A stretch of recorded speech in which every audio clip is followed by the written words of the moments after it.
The marble feels cold even through my gloves, the kind of cold that seeps into your bones when you have been kneeling on it since 5 in the morning.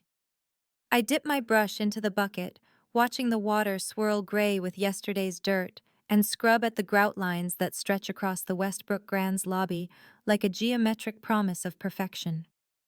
Perfection is what they demand here. Perfection is what I cannot afford to fail at.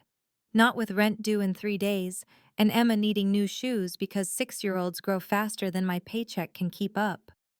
The lobby is still mostly empty, just that hollow quiet of a luxury hotel before the guests descend, before the marble reflects expensive luggage and designer heels instead of my tired reflection.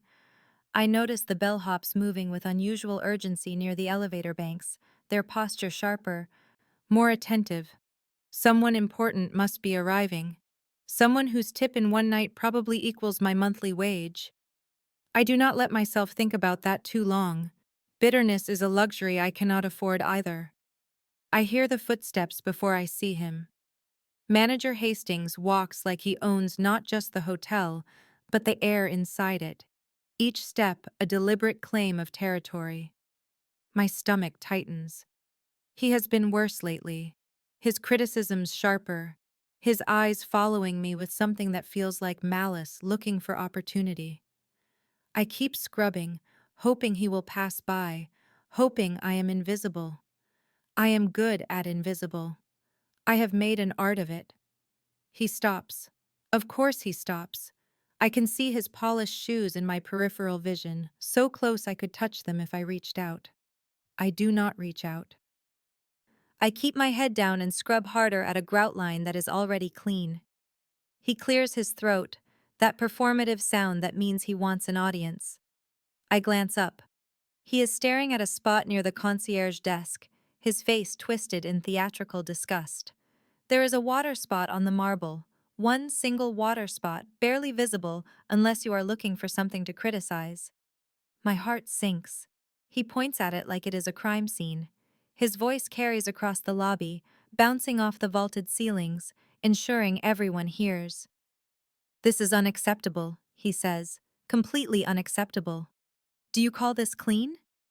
I open my mouth to apologize, the words automatic, but he is already building momentum. Staff members pause in their tasks. An elderly couple near the front desk turns to look. Heat crawls up my neck. I am frozen there on my knees, brush in hand, while Hastings catalogs my failures loud enough for the chandeliers to hear. "Incompetent," he says. "Lazy. A waste of payroll." Each word lands like a slap. I want to defend myself, want to mention my perfect attendance record, the commendations I have received, but my voice has disappeared somewhere beneath the weight of his contempt. And then I feel it. A shift in the air, subtle but unmistakable. Someone is watching, not with the casual curiosity of the gathered staff, but with focus, with intensity that prickles across my skin like static electricity. I do not turn to look. I cannot. But in the corner of my vision, near the leather armchairs by the window, I see him. A man in a black suit that probably costs more than my car. His face is in shadow, but his stillness is absolute, predatory.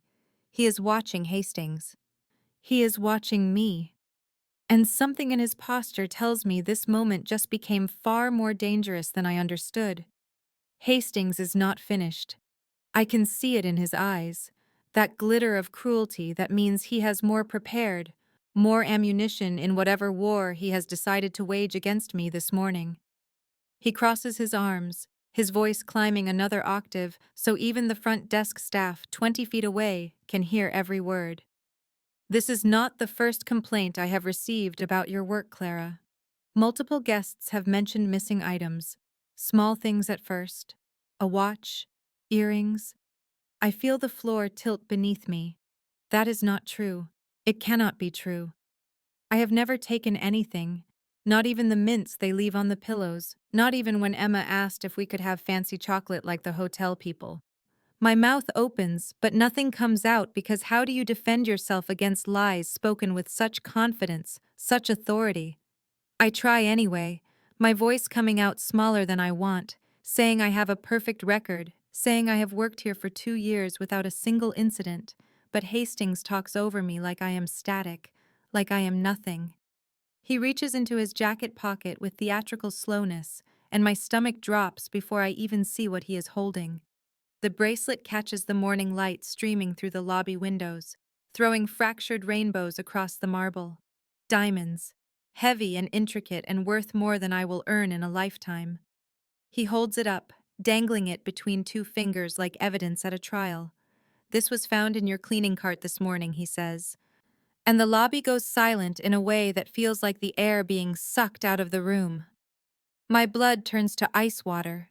I have never seen that bracelet before. I do not even clean rooms where guests would own something like that. I am assigned to the lower floors, the standard suites, the business travelers. This is a setup. The knowledge hits me with absolute certainty, but also with complete helplessness, because who will believe me, a maid with a tired uniform and scuffed shoes, over a manager in a tailored suit? I shake my head, the words tripping over themselves. That is not mine. I did not take that. I would never. But I can see it does not matter. Hastings has already decided how this story ends. The gathered staff watches with the careful neutrality of people who know their own jobs depend on not taking sides. The elderly couple whispers to each other, their expressions a mix of scandal and fascination. I am entertainment. I am a cautionary tale. And in the corner, that man in the black suit leans forward slightly, his hands resting on his knees, his jaw tight. I still cannot see his face clearly, but I can feel his attention like heat, like pressure. Hastings is smiling now, a thin, cruel smile that tells me he is enjoying this, that my fear is exactly what he wanted. He says theft is grounds for immediate termination and prosecution, that he is considering calling the police. And my vision narrows to a tunnel because if the police come, if there is a record, I will never work again.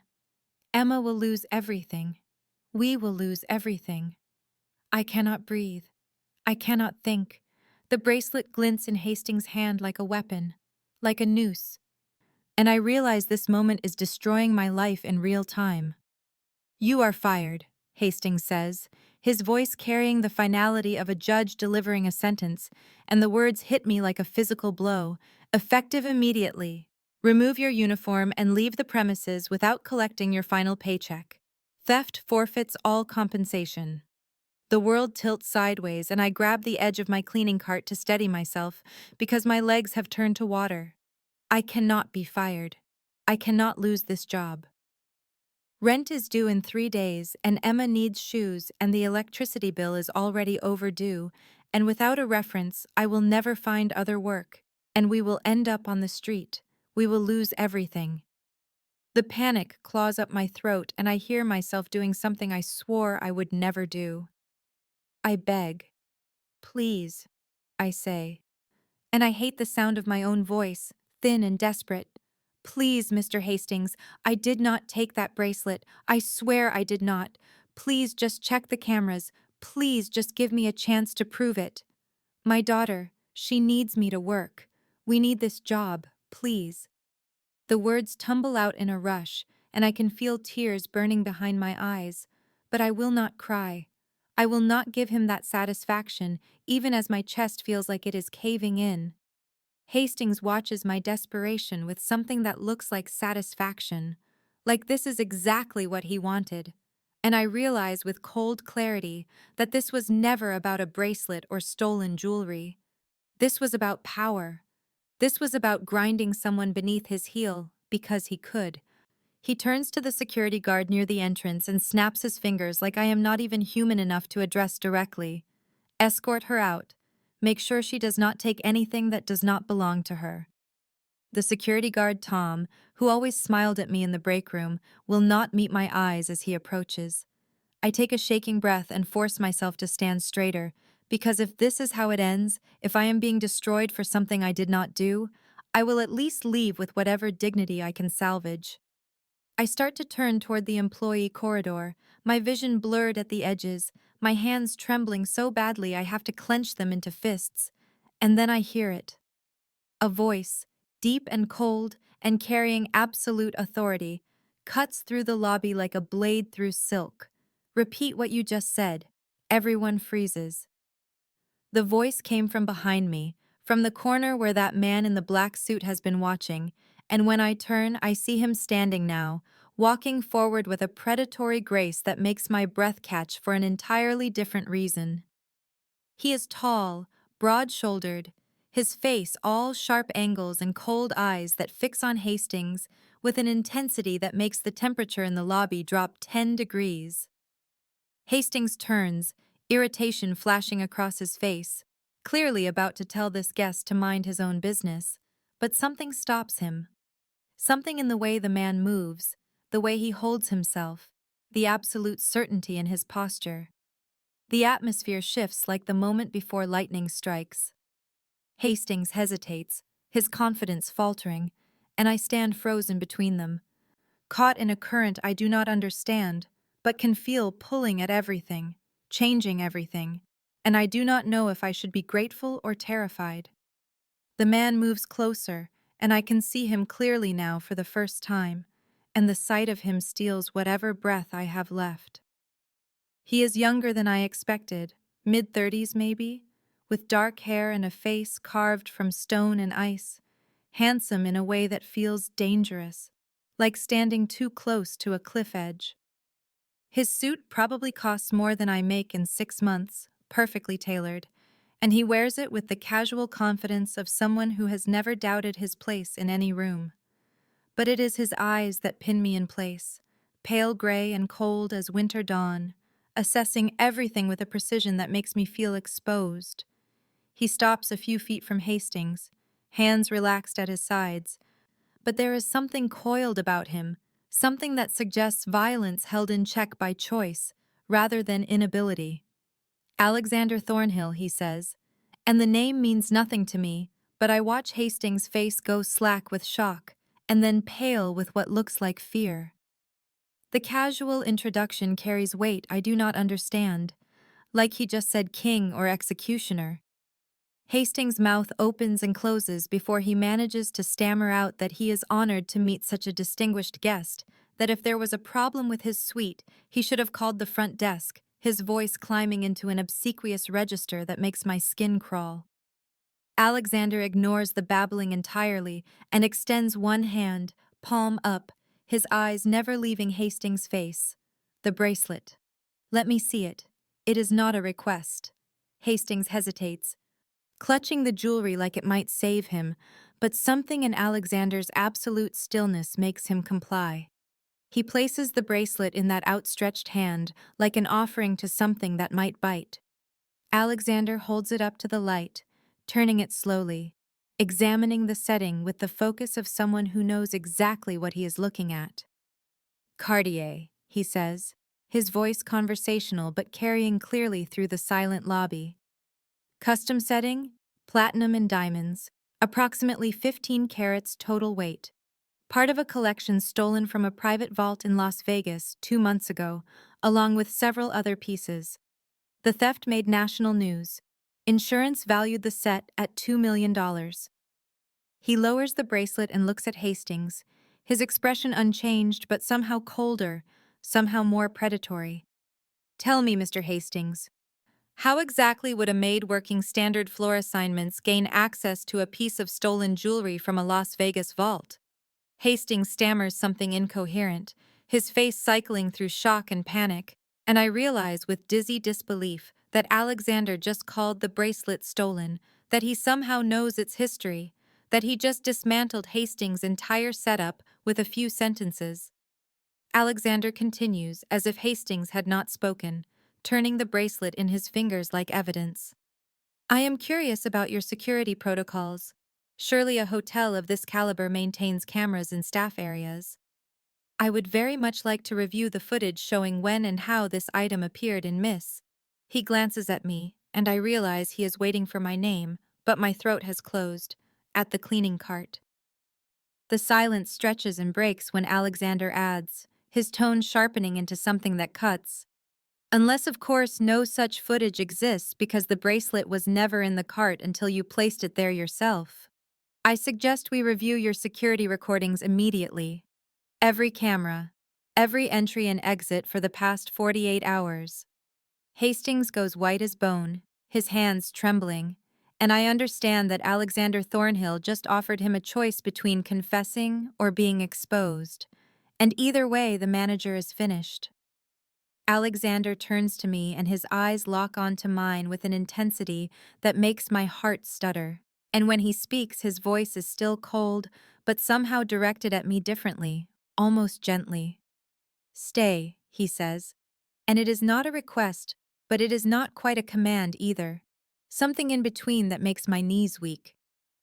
I nod because I cannot find words, my whole body shaking with adrenaline and confusion and the dawning realization that this stranger just dismantled my destruction with surgical precision, and I do not understand why or who he is or what happens next.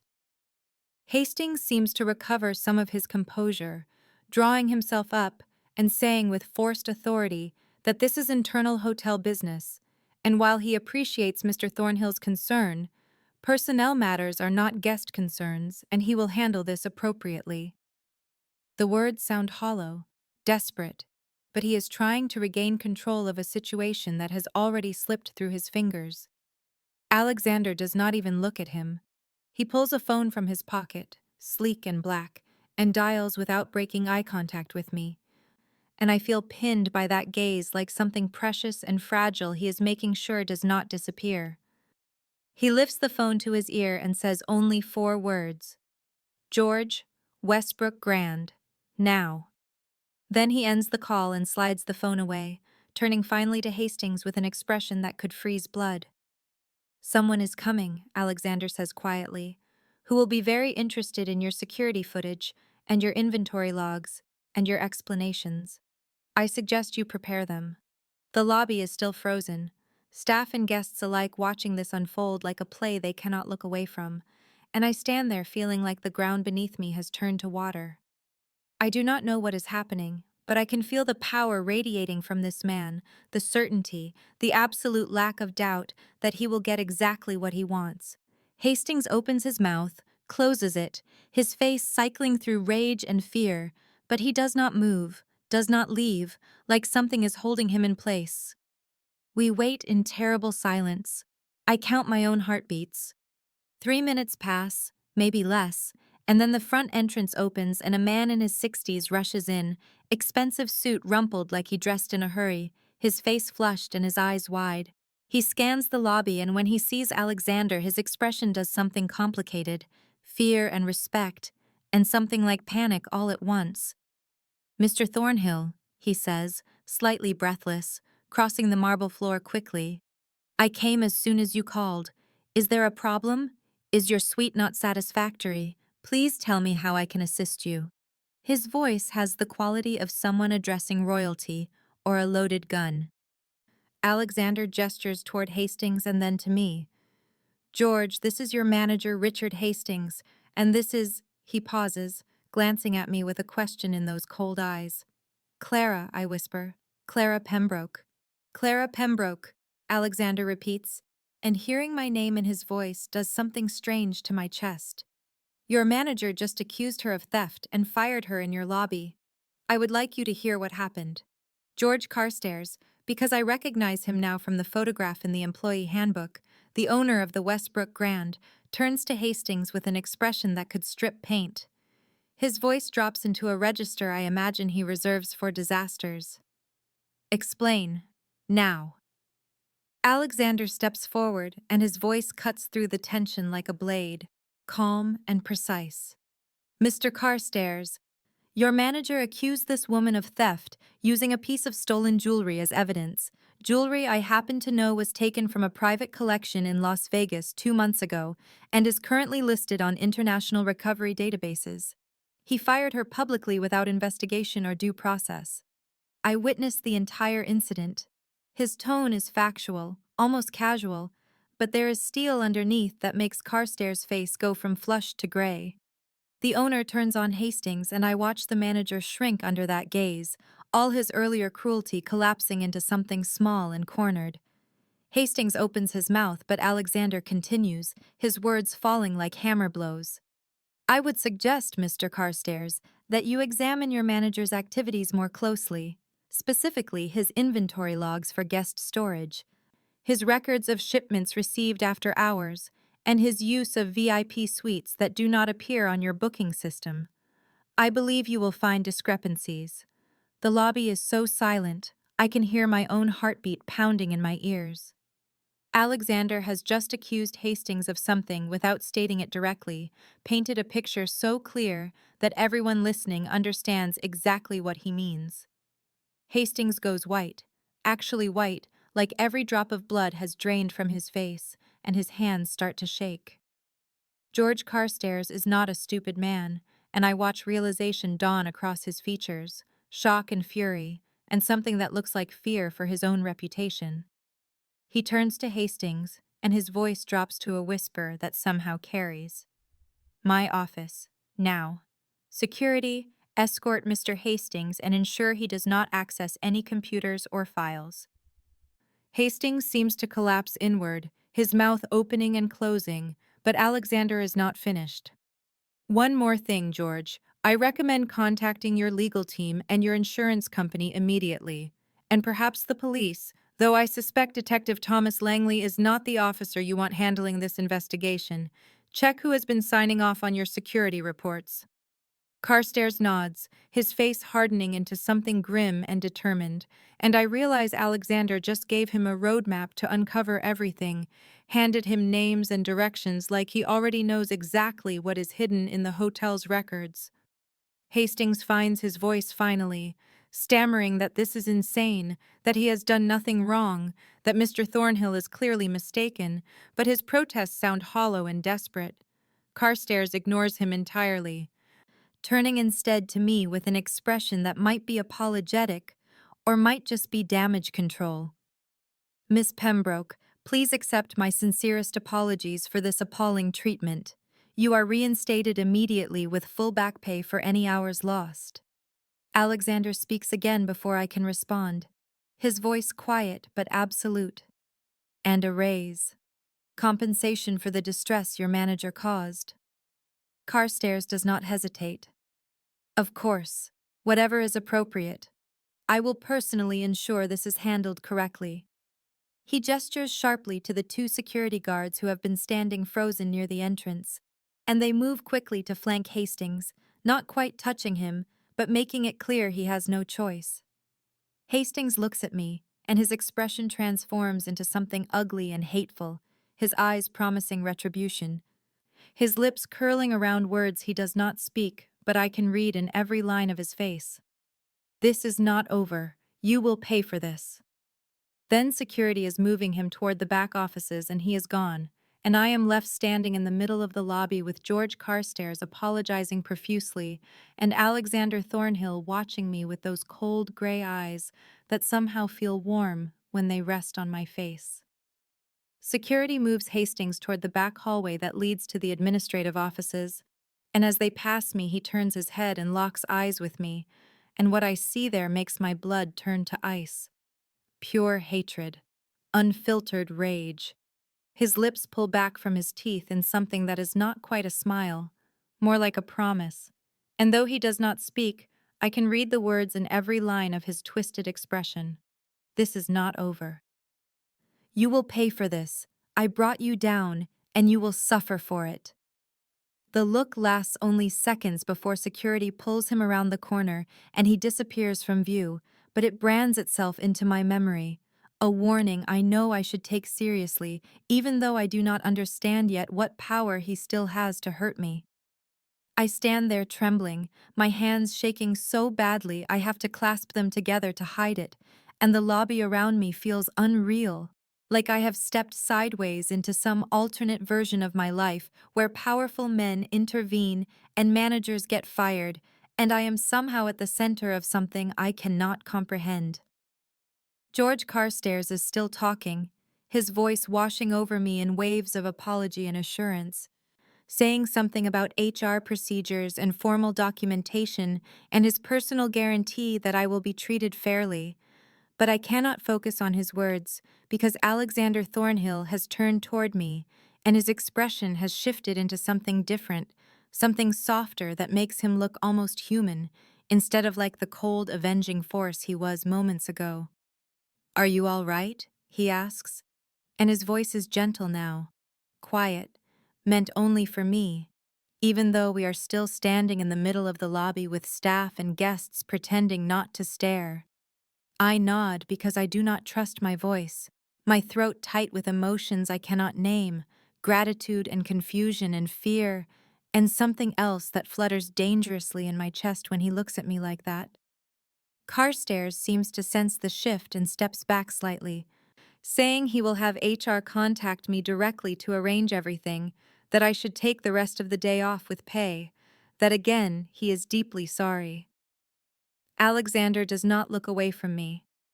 "Take care of it properly, George," he says without turning. "Make sure she is compensated for the distress and the public humiliation." Carstairs agrees immediately, his voice eager to please. "Of course, Mr. Thornhill, absolutely. I will personally oversee it." Then Alexander does something unexpected. He reaches into his jacket pocket and pulls out a small card, plain black with silver lettering, and holds it out to me. "If you have any further problems," he says quietly, "call this number." I take the card with fingers that feel numb, looking down at it. There is no name, just a phone number embossed in silver. I look back up at him, questions crowding my mouth. But before I can speak, he nods once, a gesture that feels like both acknowledgement and dismissal. And then he turns and walks toward the elevators with that same controlled grace he had when he first stepped forward, every inch of him radiating power and certainty. I watch him go, clutching the card in my hand, and I realize I do not even know why he helped me, what he wants, whether I should be grateful or terrified, or both. The elevator doors close and he is gone, and I am left standing in the lobby of the Westbrook Grand, with George Carstairs fussing beside me, and my entire world tilted on an axis I did not know existed until 20 minutes ago. I return to work the next day because George Carstairs insists I take my scheduled shift and HR will contact me within 48 hours to formalize everything. And the whole experience feels like walking through a dream where nothing is quite solid or real. The other staff members look at me differently now, some with curiosity, others with something that might be fear or respect or both. And I keep my head down and focus on my tasks because I do not know how to explain what happened when I barely understand it myself. Sarah finds me during the lunch break, pulling me into the empty linen storage room with her eyes wide and her voice dropped to an urgent whisper. "Do you have any idea who that man was?" she asks. "The one who got Hastings fired?" And I shake my head because I only know his name, Alexander Thornhill, and that he carries himself like someone accustomed to being obeyed. Sarah grabs my arm, her fingers digging in hard enough to leave marks. "Clara, Alexander Thornhill owns half the city. Not the legitimate half. He runs everything from the docks to the east side, gambling, protection, imports that never see customs paperwork. People who cross him disappear." Her words hit me like ice water, and my stomach drops sickeningly because suddenly the way George Carstairs acted makes perfect sense. The fear in his face, the immediate compliance, the way everyone seemed to hold their breath when Alexander spoke. I was saved by a criminal, a gangster, someone dangerous enough that grown men go pale at his name. Sarah is still talking, saying that Alexander Thornhill is not someone you want noticing you, that his help always comes with a price, that I need to be careful, but her warnings feel like they come too late because he has already noticed me, already intervened, already given me his card with that single phone number embossed in silver. I touch my pocket where the card sits like a burning coal, and I do not tell Sarah about it because I do not know what it means, or what he expects from me, or whether I should throw it away and pretend this never happened. The rest of my shift passes in a blur of repetitive tasks, scrubbing and polishing and changing linens. But my mind is elsewhere, circling around the memory of Alexander Thornhill's gray eyes and the way he looked at me with something that felt almost protective, almost personal. Evening comes, and I clock out and take the bus across town to pick up Emma from Mrs. Chen's apartment where she stays on my work days. And when I see my daughter's face light up at my arrival, I feel something break open in my chest. I kneel down and pull her into my arms, holding her so tight she squeals and giggles, and I breathe in the scent of her strawberry shampoo and feel the solid reality of her small body against mine. This is what matters. This is what I work for, what I sacrifice for, what I would do anything to protect. We walk home through the cooling streets as Emma chatters about her day, telling me about the picture she drew and the game she played, and I hold her hand and smile and respond. But underneath I am terrified, because I do not understand what happened today, or what it means for our future. What does a man like Alexander Thornhill want? Did he just happen to be there at the right moment? Or was it something else, something I cannot see yet? And why do I feel grateful and frightened in equal measure, like I have been saved and trapped simultaneously? 2 days pass in a strange limbo, where I go through the motions of my work, but feel disconnected from everything, like I am watching my own life from behind glass. And then on the third day, Margaret Whitmore assigns me to the 18th floor, and my heart stops, because I know without being told that this is Alexander Thornhill's suite. My hands tremble as I push the cleaning cart down the long carpeted hallway, counting door numbers. And when I reach his room, I stand frozen for a full minute before I can make myself knock, my knuckles rapping softly against the polished wood. The door opens almost immediately, and he is standing there, no bodyguards visible, just him in dark slacks and a white shirt with the sleeves rolled to his forearms. And he looks at me with those gray eyes that seem to see everything I am trying to hide. "Come in," he says, his voice quiet but absolutely commanding, and I push the cart inside because refusing does not feel like an option when Alexander Thornhill invites you into his space. The suite is massive, all floor-to-ceiling windows with views of the city spreading out below, furniture that probably costs more than I make in a year, everything sleek and expensive and intimidating. He closes the door behind me and the click of the latch sounds too loud, too final. I start to move toward the bathroom to begin cleaning, but he speaks, and I stop. "What is your name?" he asks, and I realize with a shock that we have never actually been introduced, that he intervened in my life without knowing anything about me except what he saw in that moment. "Clara," I answer, my voice coming out quieter than I intended. "Clara Pembroke." He nods slowly, like he is filing the information away. "And your daughter," he says, not a question but a statement. "How old is she?" The world tilts sideways and my blood goes cold because how does he know about Emma? How does he know I have a daughter? And suddenly, this feels less like gratitude and more like something darker, something that wraps around me like invisible chains. I must look as panicked as I feel because he raises one hand in a calming gesture. "I make it my business to know who I help," he says, his tone reasonable, almost gentle. "Emma is 6. She stays with Mrs. Chen on the 4th floor of your building on your workdays. You take the number 7 bus both directions. Your rent is 900 a month, and you are current on payments but barely." He recites these facts like he is reading from a file, and I suppose he is, a file someone compiled on me, and I do not know whether to feel protected or hunted. It sounds protective the way he says it, like he is explaining why he cares, but it also sounds like surveillance, like I am being watched every moment and did not know it until now. Alexander walks to the window and looks out over the city with his hands clasped behind his back, his posture relaxed but somehow still commanding, and when he speaks again, his voice has shifted into something more businesslike, more formal. "I own a property on the east side," he says, "a boutique hotel that caters to a specific clientele, legitimate business, fully licensed and legal. I need someone to manage it, someone trustworthy who understands what it means to work hard and treat people with respect. The previous manager retired last month, and I have been interviewing replacements, but no one has been suitable.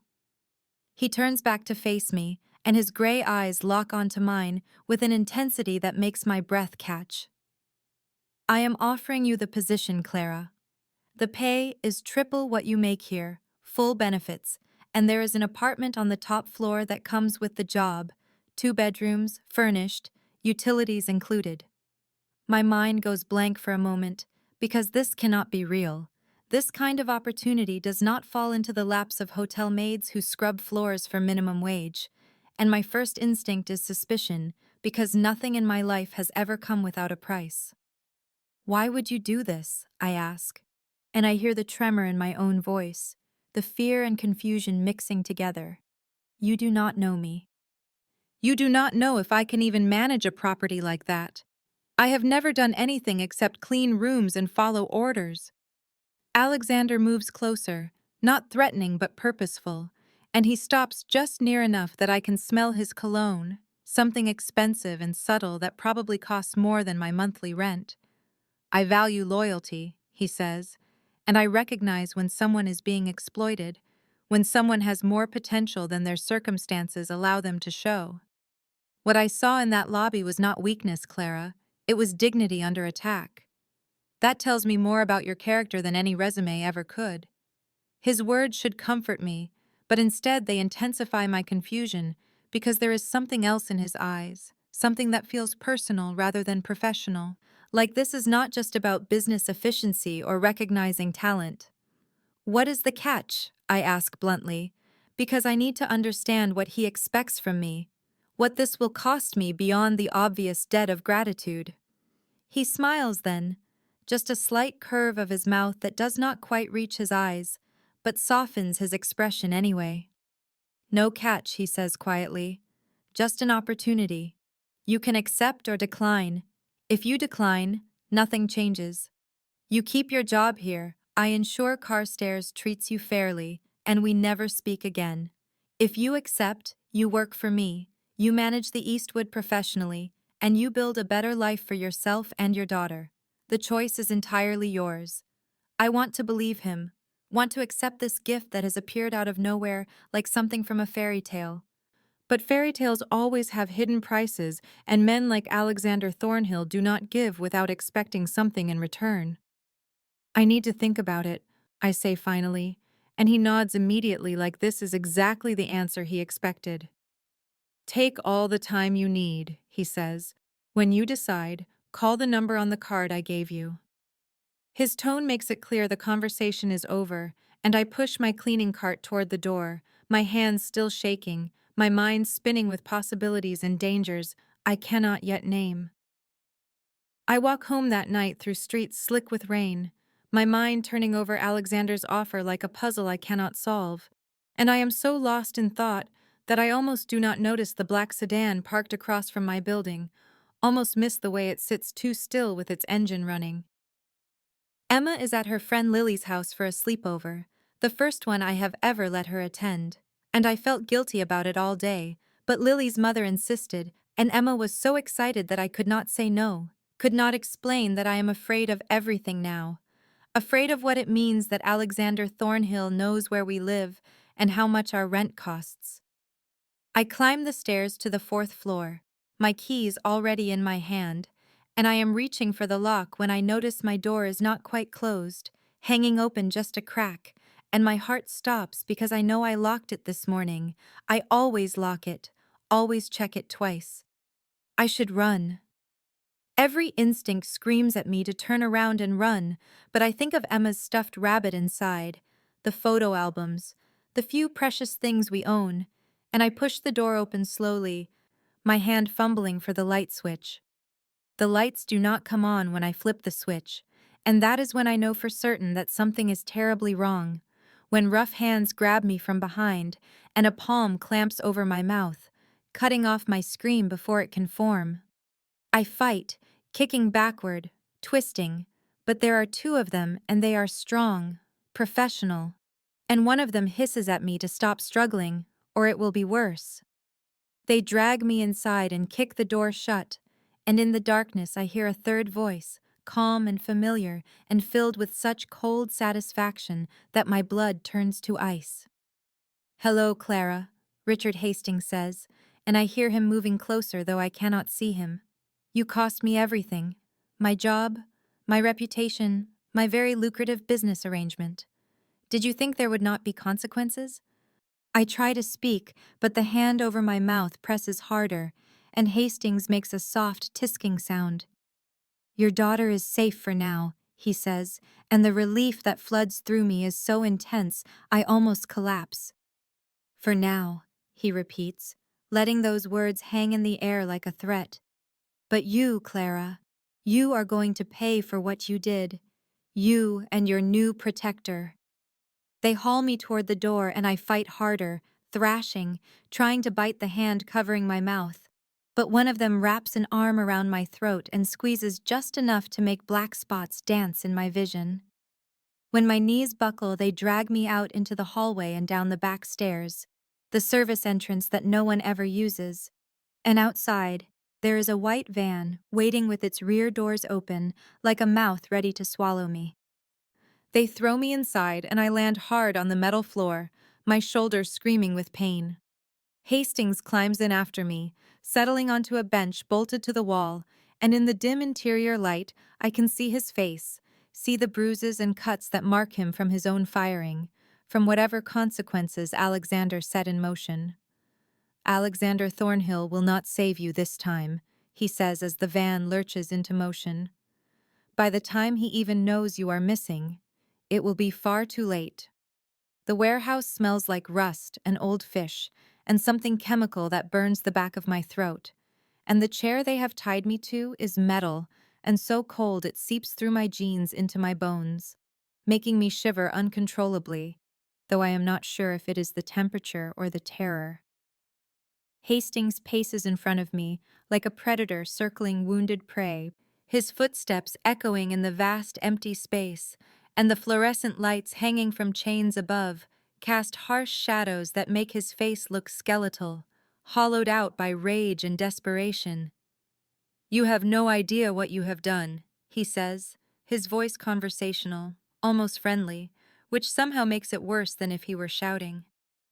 "I ran a very successful operation through the Westbrook for 7 years, moving merchandise for some very serious people, very connected people who do not appreciate disruption. Stolen art, jewelry, electronics, antiquities, all of it flowing through those VIP suites you were so careful to avoid when you cleaned. I made millions. My partners made millions. Everything was perfect, until you had to catch Alexander Thornhill's attention with your pathetic dignity act." He stops pacing and turns to face me fully. And I can see the bruises on his jaw, the cut above his eyebrow that has scabbed over badly. "When Carstairs fired me, my partners were not understanding," he continues. "They believe I was careless, that I drew unnecessary attention from exactly the wrong person. Alexander Thornhill controls the North and West Territories. My partners control the South Docks and the airport routes. There is an understanding, a balance, borders that are not crossed. But now Thornhill is asking questions about shipments, about routes, about who was using his city without permission. My partners think I have started a war." I force myself to focus through the fear, to listen carefully, to understand what he is really saying, because information might be the only weapon I have right now. "Who are your partners?" I ask, and my voice comes out steadier than I expected, cold and clear in the cavernous space. Hastings laughs, a harsh bark of sound without humor. "Does it matter? Names you would not recognize, organizations that have been moving goods through this city since before you were born. But they want blood now, Clara.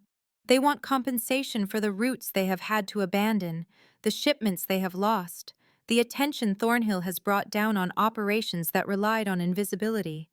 And I'm going to give them exactly what they want." He crouches in front of me, his eyes level with mine, and I smell whiskey on his breath, see the manic edge of a man with nothing left to lose.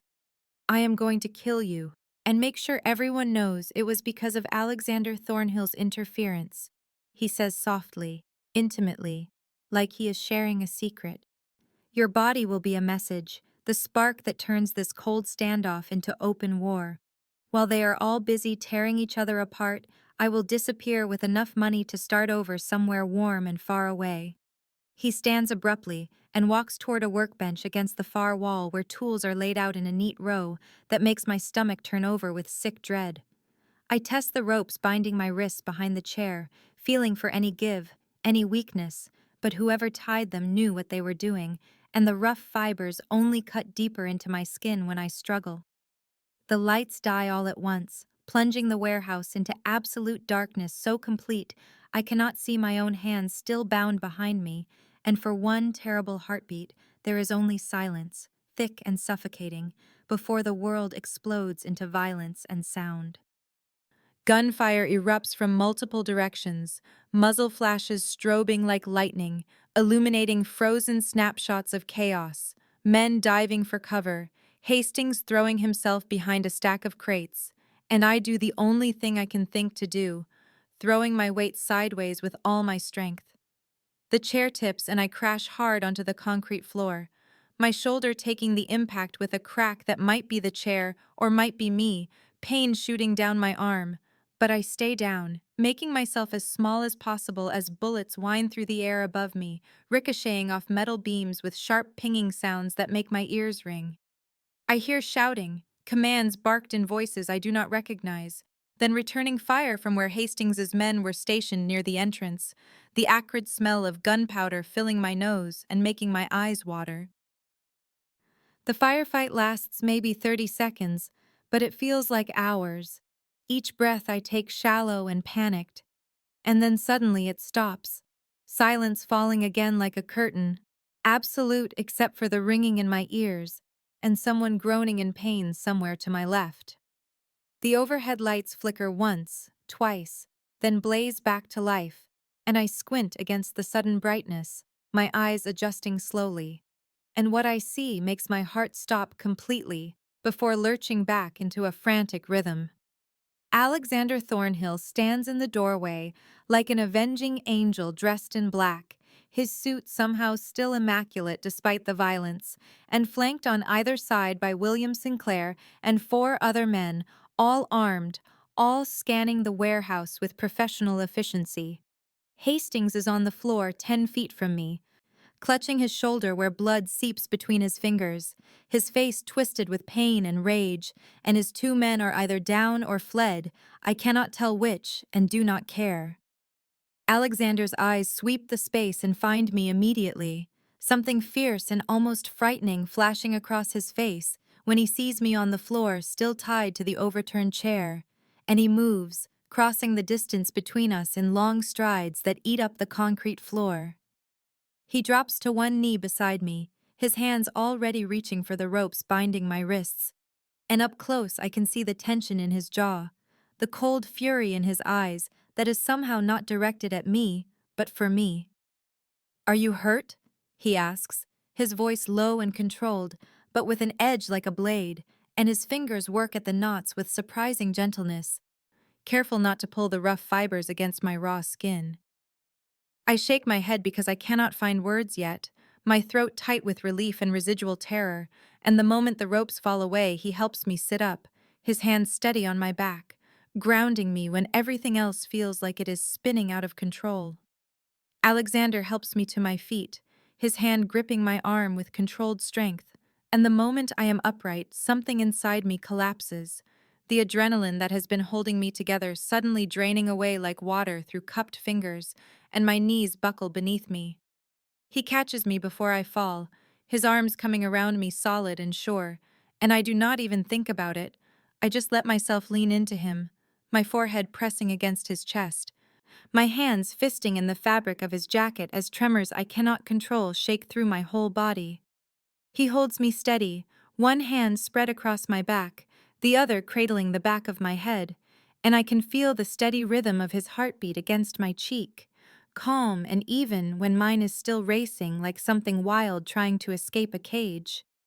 "William, take Hastings," Alexander says, his voice rumbling through his chest where I am pressed against him, and I turn my head just enough to see William Sinclair moving toward where Hastings is still slumped on the floor, clutching his bleeding shoulder, his face gray with pain and fear.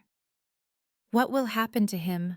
I hear myself ask, my voice muffled against Alexander's jacket, and I feel him tense slightly, his hand on my back, pressing firmer, like he is anchoring me to something solid.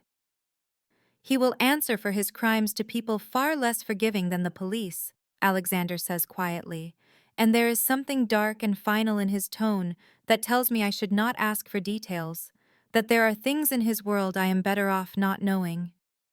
I nod against his chest because I understand, because part of me does not want to know what justice looks like in the world Alexander Thornhill inhabits, and another part of me feels a savage satisfaction that Hastings will not simply walk away from what he tried to do to me. Alexander shifts, his hand moving from the back of my head to tilt my chin up gently, and I meet his eyes, gray and stormy and focused entirely on me, with an intensity that makes my breath catch. "Come on," he says softly. "I am taking you home." He keeps one arm around me as we walk toward the warehouse entrance. Past his men who are efficiently cleaning up whatever evidence was left behind, past Hastings who does not even look at me now, and out into the cool night air that smells like salt water and gasoline and freedom. His car is parked near the dock entrance, a sleek black sedan that probably costs more than I have made in 5 years, and he opens the passenger door for me, waiting until I am settled before closing it with a quiet click that sounds too refined for the violence we just left behind. The interior is all soft leather and polished wood, and I sink into the seat feeling bizarrely out of place. This maid still wearing yesterday's clothes now sitting in a vehicle that belongs in a different world entirely.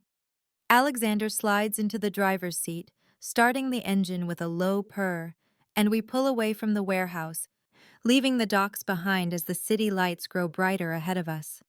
The silence between us is thick with things neither of us knows how to say, questions I should ask but cannot find the words for, gratitude that feels inadequate for what he just did, and underneath it all, a current of something else, something that has been building since that first morning in the hotel lobby when he stepped forward and changed everything.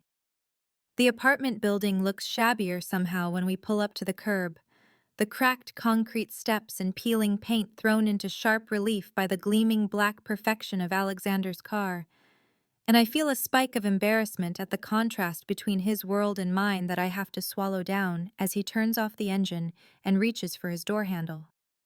"You do not have to walk me up," I say quietly, because the idea of Alexander Thornhill in my cramped third-floor walk-up suddenly feels impossible, like bringing a panther into a canary cage.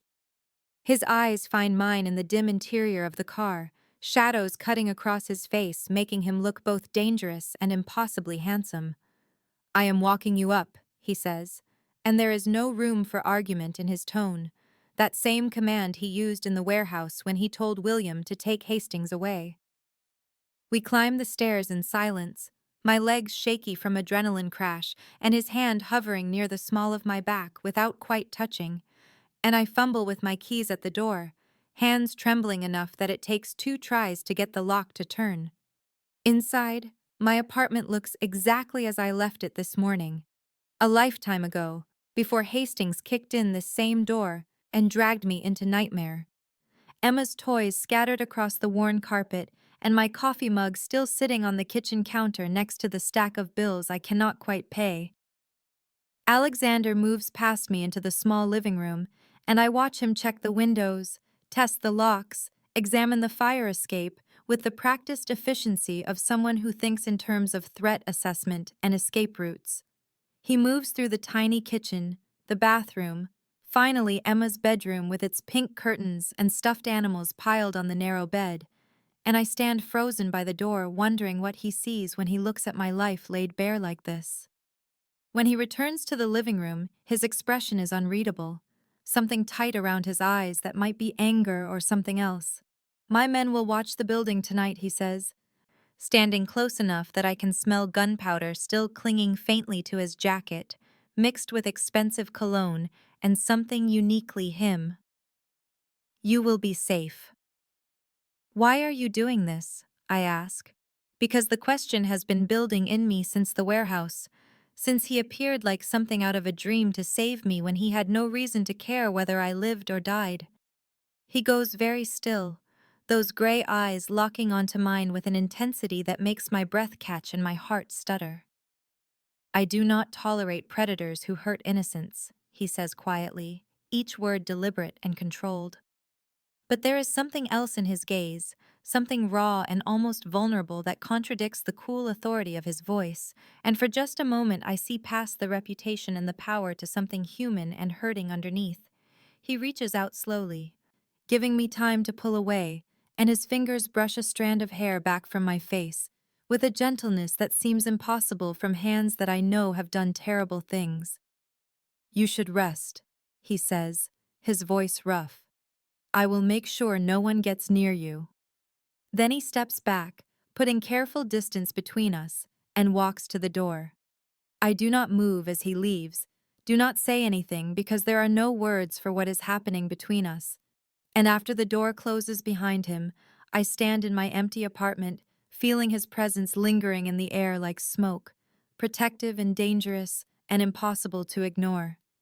I wake to pale morning light filtering through the thin curtains, and for a moment, I forget where I am, forget everything that happened, until the ache in my muscles reminds me of being tied to that chair, and the memory comes crashing back like cold water.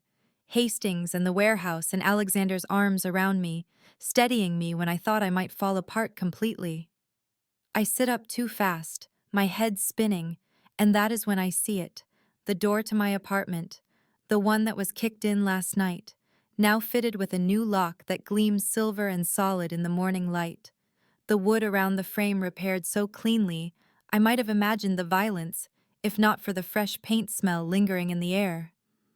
I stumble out of bed, my heart racing, and cross to the kitchen, still wearing yesterday's clothes that smell like fear and gunpowder. And there, on the scratched laminate counter, sits a phone I have never seen before, sleek and black and expensive looking, completely out of place next to my chipped coffee mug and the stack of bills I still have not figured out how to pay. I pick it up with trembling fingers, the screen lighting up at my touch, and there is only one number programmed into the contacts. No name, just digits that I somehow know will reach him. Beside the phone is a note written in bold handwriting that slants across the paper with confident strokes. Call if you need anything. No signature because none is needed.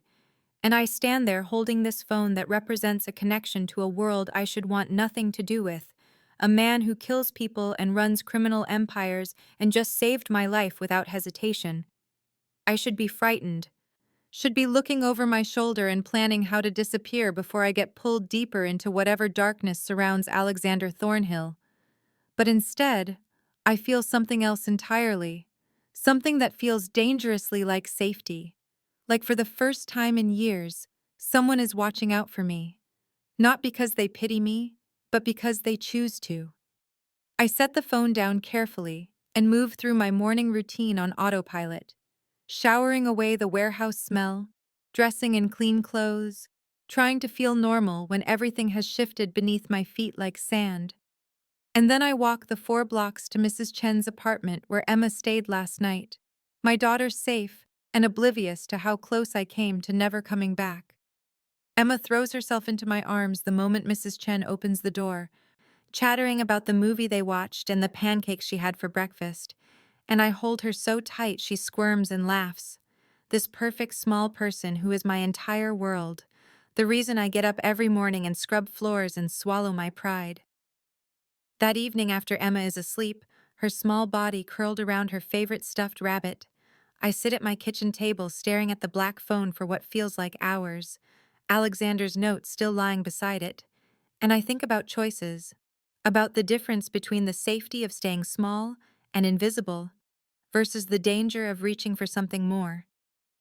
I pick up the phone, my hand steadier than I expect, and I dial the only number programmed into it, and he answers on the first ring, his voice low and familiar, even through the digital connection saying my name like a question.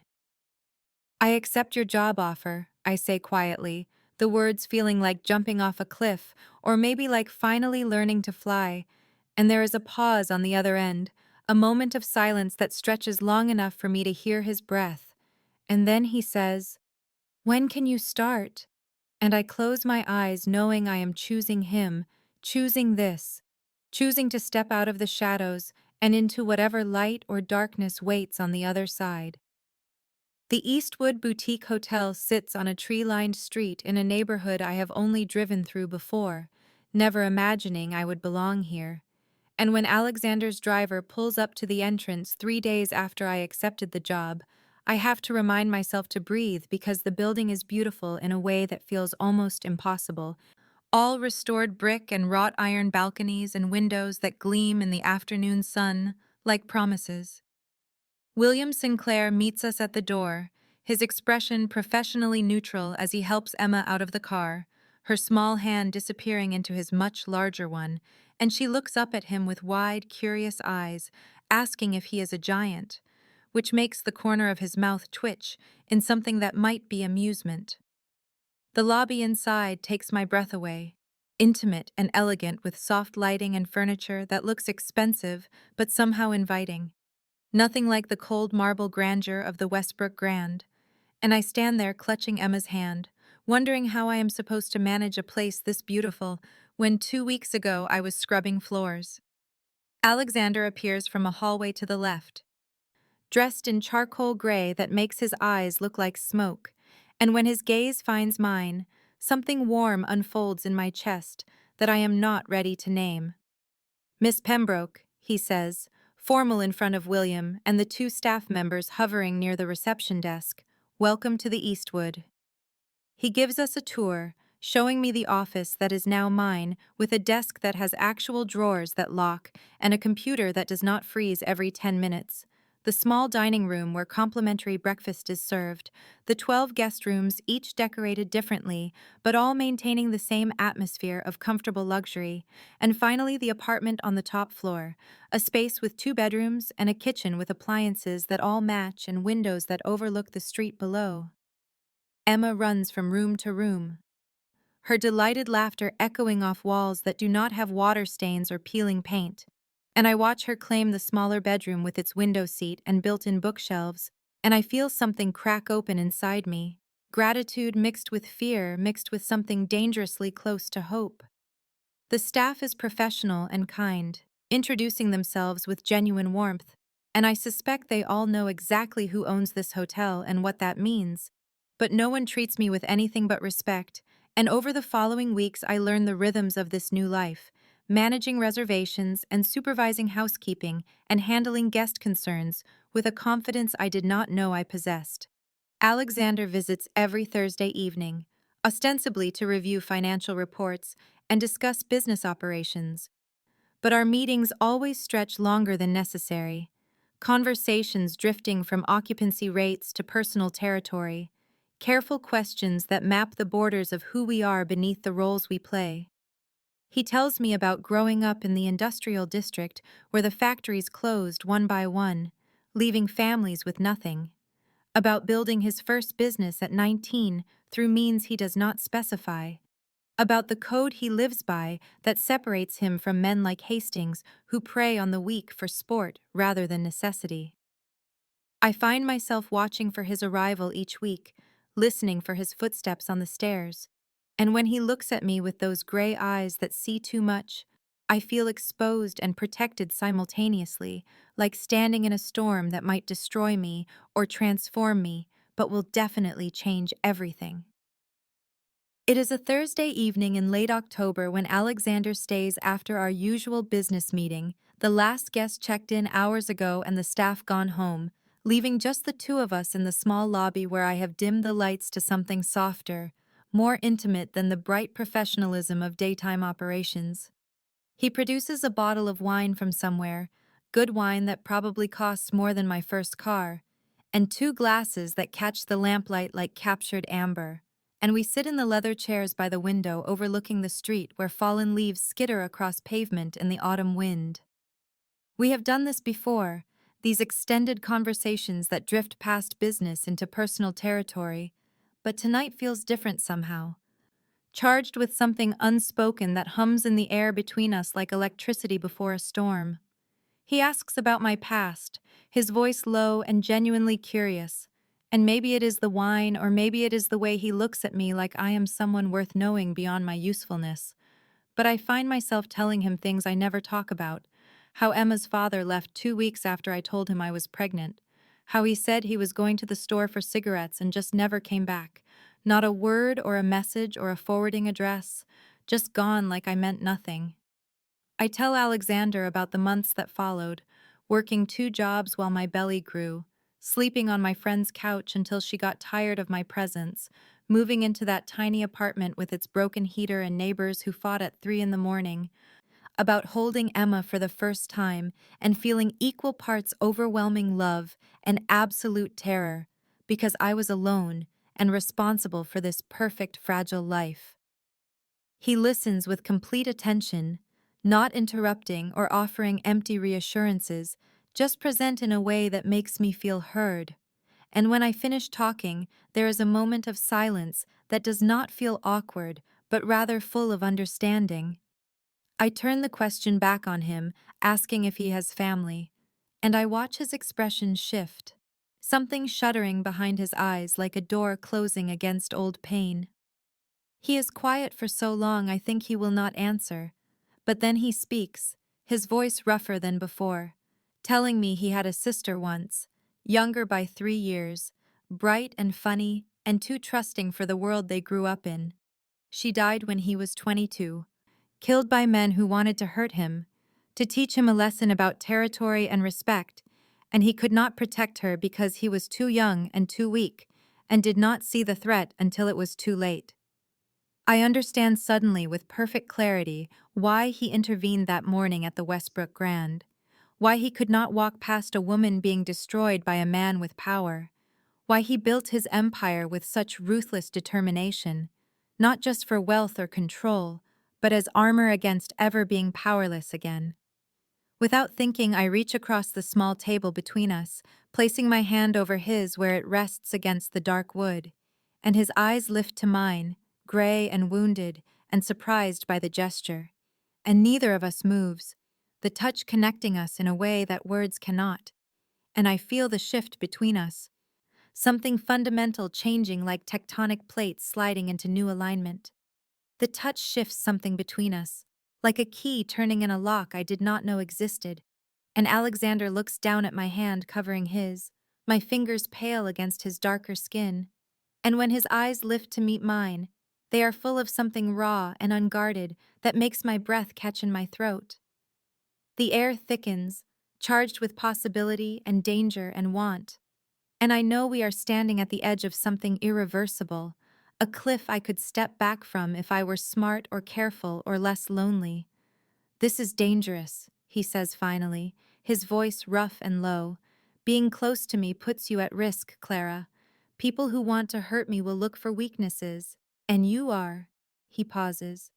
"You would be a weakness."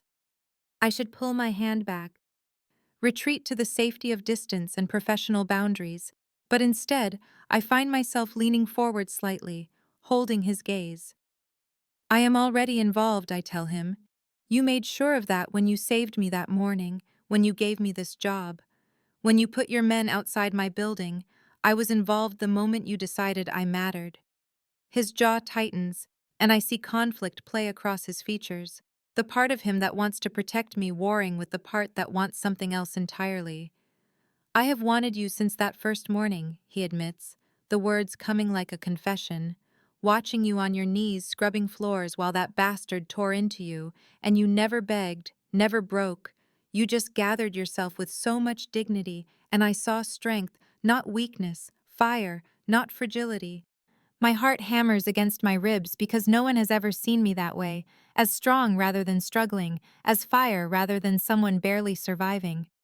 I should tell him I am not strong, that I am terrified most of the time, that I have no idea what I am doing with my life, or how to navigate a world where mafia bosses drink wine with single mothers in empty hotel lobbies. But what comes out instead is the truth. I am terrified of you, I confess. Of what you are and what you do, and the fact that you could destroy me without even trying.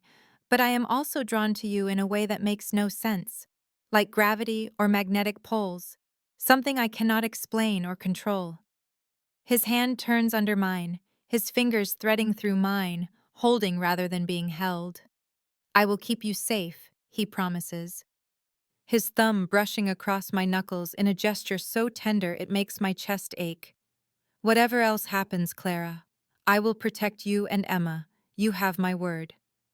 I believe him, which is either wisdom or madness, and when he stands, he does not let go of my hand, pulling me gently to my feet, so we are standing close enough that I can feel the heat of him, smell the expensive cologne mixed with something uniquely him. He lifts his free hand to my face, his fingers tracing the line of my jaw with devastating gentleness, and I realize this powerful, dangerous man is giving me time to pull away, to refuse, to choose safety over whatever this is becoming. Instead, I lean into his touch, my eyes closing briefly, and when I open them again, his face is closer, his expression intense and questioning, and full of restrained want. I answer by rising onto my toes, closing the last small distance between us. And when our lips meet, it feels inevitable, like something the universe has been building towards since that morning in the Westbrook Grand. The kiss slow and careful and deepening into something that burns through every defense I have left. The weeks that follow our first kiss unfold like a dream I am afraid to wake from, soft and strange and filled with moments I never imagined possible for someone like me. Alexander comes to the hotel 3 or 4 times a week now, sometimes for business but often just to see me. And he is careful with Emma in a way that makes my heart ache, bringing her books instead of toys, asking about her drawings, listening when she talks about her day at school with the kind of attention most adults do not give children. I watch him sit on the floor of our apartment with my daughter showing him her collection of smooth stones from the park.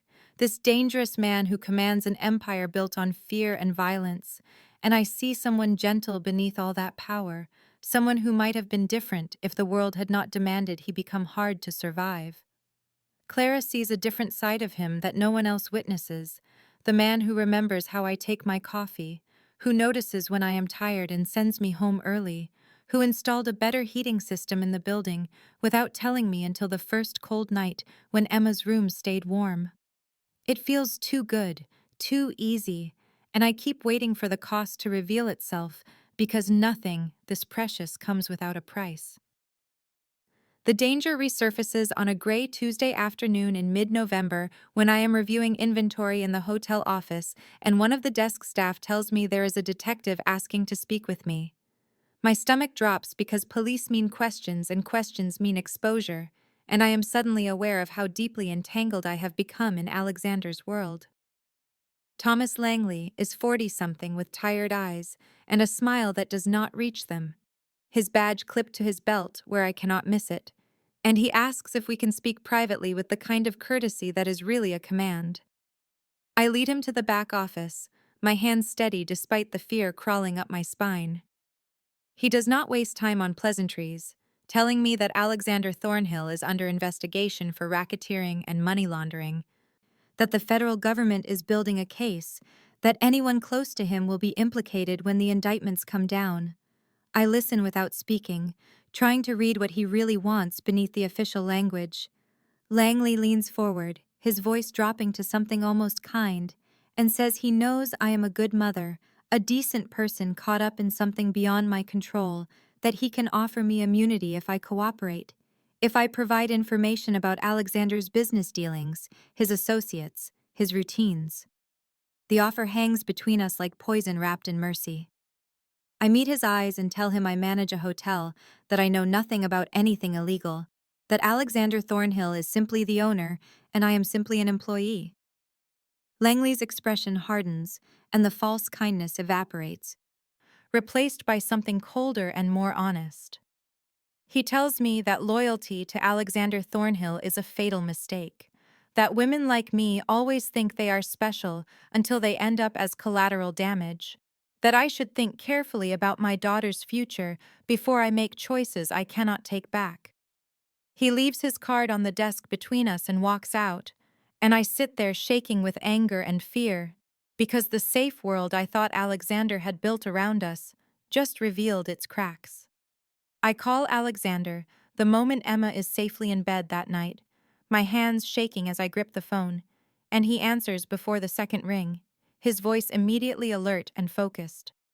"We need to talk," I say, and he tells me he will be there in 10 minutes. No question about whether it is too late or inconvenient, because he hears the tension in my voice and responds like the threat he always assumes is coming. When he arrives, he is not alone. William Sinclair stationed outside my door, and Alexander's face is hard and cold in a way I have not seen since the warehouse. The gentle man who sits on floors with my daughter, replaced by something far more dangerous. I tell him about Langley's visit, about the immunity offer and the threats wrapped in false concern, and I watch his fury build like a storm gathering pressure, his jaw tightening and his hands curling into fists before he forcibly relaxes them. "Langley does not work for the federal government," he says finally, his voice low and controlled. "He works for the Volkov family. They are trying to move into territory I control, and they are using legal pressure and intimidation to destabilize my operations, to make my people doubt my ability to protect them." I feel cold understanding spread through my chest, because this means the danger is not some distant legal threat, but immediate and personal and aimed directly at the people Alexander cares about. "What does that mean for me and Emma?" I ask, the question I need answered more than anything else. Alexander moves closer, his hands framing my face with devastating gentleness that contrasts with the lethal intent in his eyes. "It means I will handle it," he says. "It means you need to trust me, Clara. I will not let them touch you or your daughter. I promise you that." I realize in that moment that I do trust him, completely and possibly foolishly, that somewhere between that first morning and now, I have handed this dangerous man my safety and my daughter's future, and I am not taking it back. I tell him I trust him, and something in his expression softens just slightly before his phone vibrates and he pulls it out, his face going absolutely still as he reads whatever message appeared. William is calling him, voices urgent in the hallway, and Alexander is moving toward the door telling me to stay inside, to lock it behind him. But I follow because the terror in my gut tells me something has happened. William's face is grim when Alexander opens the door and he speaks quietly, but I hear it anyway. "They made a move on the girl. Attempted pickup at the school. Our men intercepted. But this is open war now. My knees nearly give out because they tried to take Emma. They tried to take my daughter, and Alexander catches me with one arm while giving orders with cold precision, telling William to lock down all properties and bring in everyone from the secondary locations." He turns back to me, and I see something in his face I have never seen before. Not anger, but absolute lethal certainty. The face of a man who has just decided someone is going to die. "They came after Emma," he says quietly. "They crossed the only line that matters, and I understand that whatever restraint he has been operating under just shattered completely." We leave the city within the hour, Emma sleepy and confused as I carry her to the car where William waits with the engine running. And Alexander follows with a single bag and his phone pressed to his ear, issuing commands in that cold voice that means people will move immediately or face consequences they do not want to imagine. The estate is 40 minutes north, hidden behind walls and gates that open silently as we approach. The house itself sprawling and beautiful in a way that speaks of old money and careful security. And I carry Emma upstairs to a bedroom that looks like it belongs in a fairy tale. All soft colors and clean lines, and she barely wakes as I tuck her in and kiss her forehead. Alexander is waiting in the hallway when I emerge, his expression unreadable, and he leads me downstairs to a study lined with books and dark wood where a fire burns low in the fireplace. He pours me a drink I do not ask for, and I take it because my hands need something to hold, and he stands by the window looking out at grounds I cannot see in the darkness, his shoulders tense with the weight of decisions already made. "I need to end this," he says without turning, The Volkov family has been pushing into my territory for 6 months, but I have been trying to handle it without open war, because war means collateral damage and innocent people caught in crossfire. But they came after Emma, and that changes everything. I hear the finality in his voice, and I understand that whatever restraint he has been exercising is gone now, burned away by the threat to my daughter. He turns to face me, and his eyes are hard and sad at the same time, and he tells me it may require him to do things I cannot know about, things that will confirm every dark story I have ever heard about Alexander Thornhill. And when it is over, if I want to walk away, he will set me up somewhere safe with enough money to start over, give me and Emma a clean break from his world. The offer hangs between us like a door he is holding open, an escape from the danger and the moral complexity and the constant fear that comes with loving a man like him. I set down my glass and cross the room until I am standing directly in front of him, close enough to see the tension in his jaw and the shadows under his eyes. And I tell him I am not leaving, that I chose this, chose him, that I walked into this with my eyes open, and I am not running now when things get hard. Something breaks in his expression, and he pulls me close, his arms wrapping around me with desperate strength, and he says my name like a prayer or a confession. "I love you," he says against my hair. "You and Emma have become my reason to build something better, to be more than what I was raised to be, and I am terrified that I will fail you the way I failed my sister." I pull back enough to see his face, and I tell him I love him too, that I am choosing this family we are building even though it is dangerous and complicated and nothing like what I imagined my life would become. He kisses me then, fierce and claiming, and I kiss him back with everything I have, this dangerous, beautiful man who saved me from humiliation on a hotel floor and somehow became the center of my entire world. We stand there in the firelight, holding each other, while somewhere in the city, Alexander's war begins, and I know that the coming days will test us in ways I cannot predict. But I also know that I am done being the victim, done letting fear make my choices. We will face this storm together, the three of us, a family forged in danger and bound by choice, and whatever comes next, we will meet it as one.